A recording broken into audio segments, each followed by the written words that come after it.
back to the most bootleg YouTube setup you have ever seen. It ain't great. Welcome back to a man that knows literally nothing talk about something. And on today's episode of whatever you want to call this, we are talking about Jordan Henderson. So as I'm sure you're all aware, the England international for now, Jordan Henderson, is close to completing a move to Ajax from El Ettifaq. So firstly, I want to it's a massive story, so I'm sure that you've read or watched or listened. I know TalkSport have covered it quite in detail. Firstly, I want to talk about all the financial details and get them out the way, because this is one of the biggest parts of this story. So Henderson left Liverpool in the summer of 2023 as he transferred over to El Ettifaq, who play in the Saudi Pro League. Of course, Henderson wasn't the only one that moved to the Saudi Pro League that summer. In fact, that summer's transfer window was kind of known as the Saudi takeover in football. And you had players like the Ballon d'Or winner, Karim Benzema. You had two-time Premier League winner and Champions League winner, N'Golo Kante, and Chelsea legend. And then you also had players who were nowhere near the end of their career, going like Ruben Neves, who's like 25 and one of the most desired midfielders on the planet. Like, he was always linked to Barcelona and all these big clubs. Those were only a few of the big names to move over to the Middle East last summer. So according to the Sun newspaper, I know it's not the best source, but it's the one that I found, Henderson was earning a reported £36.4 million a year, which clocks in at an astounding £700,000 a week. If Henderson had decided to see out his initial 3-year contract at El Ettifaq, it would mean he would have earned around £110 million during his time in Saudi Arabia. Now, if these figures are to be believed, because Jordan Henderson has in fact denied them, however, multiple sources have reported that these are the correct figures, Henderson would have earned £36.4 million a year, £3.3 million a month, £700,000 a week, £99.7 thousand a day, £4,155 an hour, £69.25 a minute, and £1.15 per second. So I'm going to say this a few times in this video, but football isn't about money and it should never be about money. But the numbers involved in this transfer, it's impossible to ignore. Just the money that's involved in this transfer is crazy. When Henderson joins Ajax, according to TalkSport, he will be taking a 75% decrease in wages to join the club, which still lands him on £175,000 a week playing for the Dutch outfit, which again, compared to the top earners in the Premier League, obviously Kevin De Bruyne and Mohamed Salah, they earn more money, but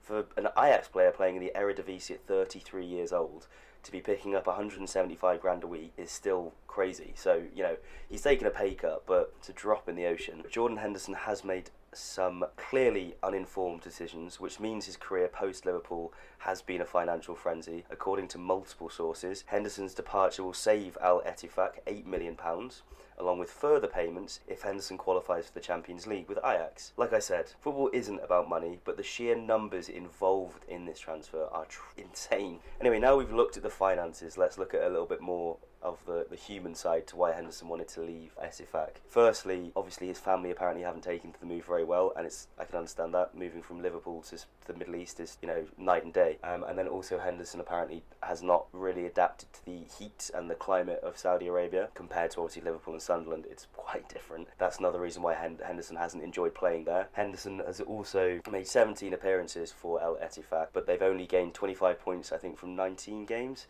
So it leaves them quite a way off competing for any kind of title over there. The fact that Henderson has managed to terminate his contract with El Ettifaq doesn't mean that his problems are over.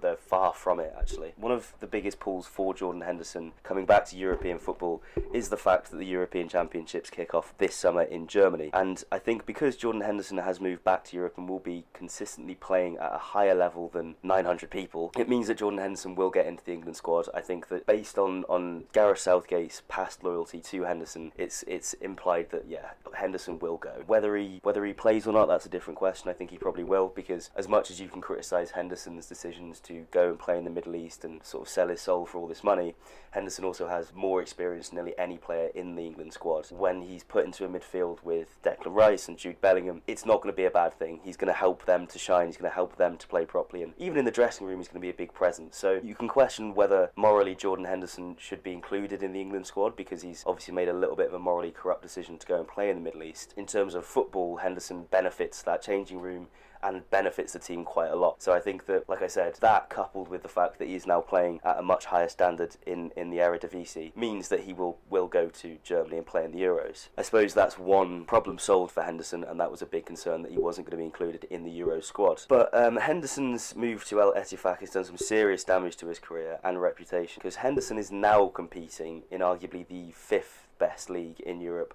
Arguably worse, that's up to you. You can go by coefficient or just argue with fans from each league. But he's 33, playing for Ajax, and realistically isn't going to be competing for any major silverware this season at least, because Ajax are still way off the title, obviously having a very poor start to the season, and they're not competing in the Champions League. For Henderson, if he'd stayed at Liverpool, he would still now be competing. I know that Liverpool in the Europa League, but they're very much in a title race for the Premier League. They're going to get Champions League football next year, and Henderson would have been a part of that. He may not have been as pivotal as he was years gone by, but he would have still been a player that was, at least getting some game time. And especially if you look at other 33-year-olds who are probably going to go to the Euros in Kieran Trippier, Kyle Walker. Kyle Walker just won a treble at 33, and Kieran Trippier is playing for Newcastle, who are one of the most quickly developing clubs on the planet. Henderson 100% has done a lot of damage to his footballing career because he's playing at a much lower level when he could have been playing at the highest level in world football. That's another facet to this story. And in terms of his reputation and how he's been portrayed in the media, Jordan Henderson has done, an awful lot of damage to his reputation, because he's been branded as a coward, he's been branded as a liar, he's been branded as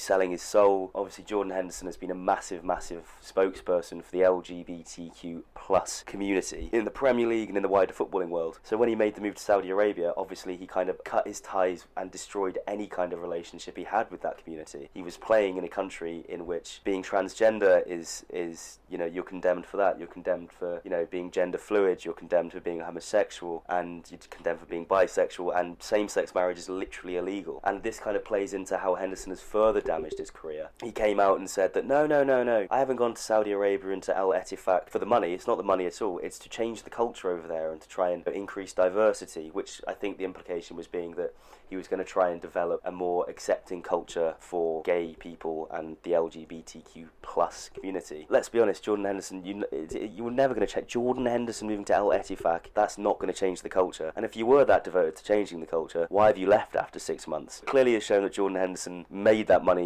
move because of the money, as every player that's gone to Saudi Arabia has done. But the fact that he didn't accept it and was like, no, I've gone there to change the culture, it kind of just shows that he's got lack of self-awareness, or he just thinks that all football fans are fucking morons. And that's true for a lot, but not all.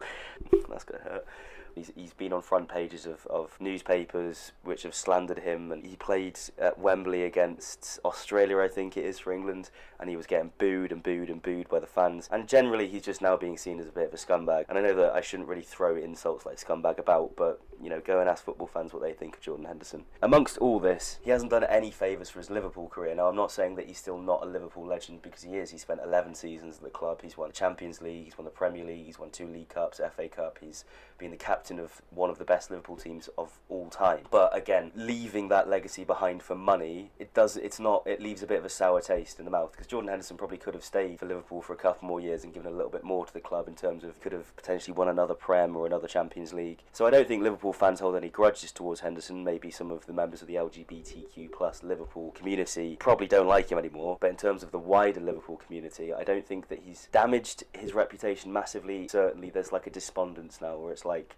if Jordan Henderson walked into a pub in Liverpool last year, he would have been bought a million drinks and hugged and kissed and whatever else, whereas now I feel like it would be a little bit more of a standoffish scenario. That's kind of the ins and outs of what's happened with Jordan Henderson. And then also there's some criticism on behalf of El Ettifaq from football fans, which is true, because he signed a 3-year contract worth £110 million. He was meant to be one of the big figures in the Saudi Pro League, and he was meant to be, one of the guys flying the Saudi Pro League flag. Now he's left after 6 months. How does that make the Saudi Pro League look? How does that make El Ettifaq look, So he's kind of, he's stepped on everybody's toes in this entire transfer saga. I'd be more than happy to listen to what you guys have to say in the comments, but in my opinion, I think Jordan Henderson has managed his career catastrophically. Will be playing in Ajax for another couple of years and probably retire with not much of a legacy left, because his legacy will now forever be remembered as one which was abandoned for money, and legacy in the LGBTQ plus community is abandoned for money. His legacy at Liverpool was abandoned for money. It's a shame, because Jordan Henderson obviously is a massive part of Liverpool Football Club. You never like to see club legends like that get slurred and slandered, but he's done it all to himself, and there's not an awful lot of defence that I can think of for Jordan Henderson. Anyway, that has been this very short video. I know it was shit. The next one will be better. So please like, subscribe, comment, all of that good stuff, and I will make a video in the next 12 months. So